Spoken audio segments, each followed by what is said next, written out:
जब हर चीज़ का एक मकसद है तो अशरफुल मखलूक़ात इंसान का कोई मकसद नहीं है।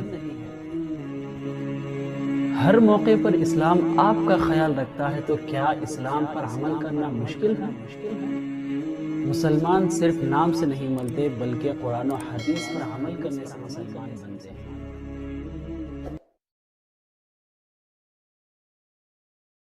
अस्सलामु अलैकुम वरहमतुल्लाहि वबरकातुहू। वालेकुम सलाम। कैफ़ हाल?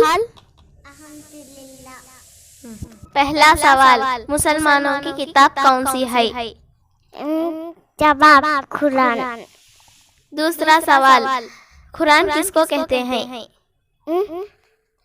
जवाब अल्लाह के कलाम को। तीसरा सवाल, कुरान किस पर नाजिल हुई? जवाब मोहम्मद सल्लल्लाहु अलैहि वसल्लम पर। चौथा सवाल, कुरान कौन लाकर पहुँचाए? जवाब जिब्रील अलैहिस्सलाम। पांचवा सवाल, कुरान कितने साल में नाजिल हुई? 23 साल में। छठा सवाल, कुरान किस शहर में नाजिल हुई?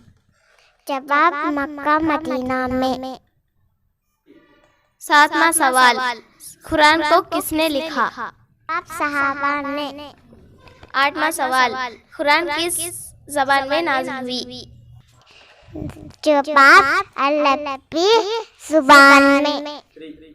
नौवां सवाल, कुरान में कितने जुज़ हैं? जवाब 30। 10वां सवाल, कुरान में कितने सूरे हैं? जवाब 114। 11वां सवाल, कुरान की पहली सूरत कौन सी है? जवाब सूरतुल फातिहा। 12वां सवाल, कुरान की आखिरी सूरत कौन सी है? जवाब सूरतुल नास। 13वां सवाल, कुरान की सबसे बड़ी सूरत कौन सी है?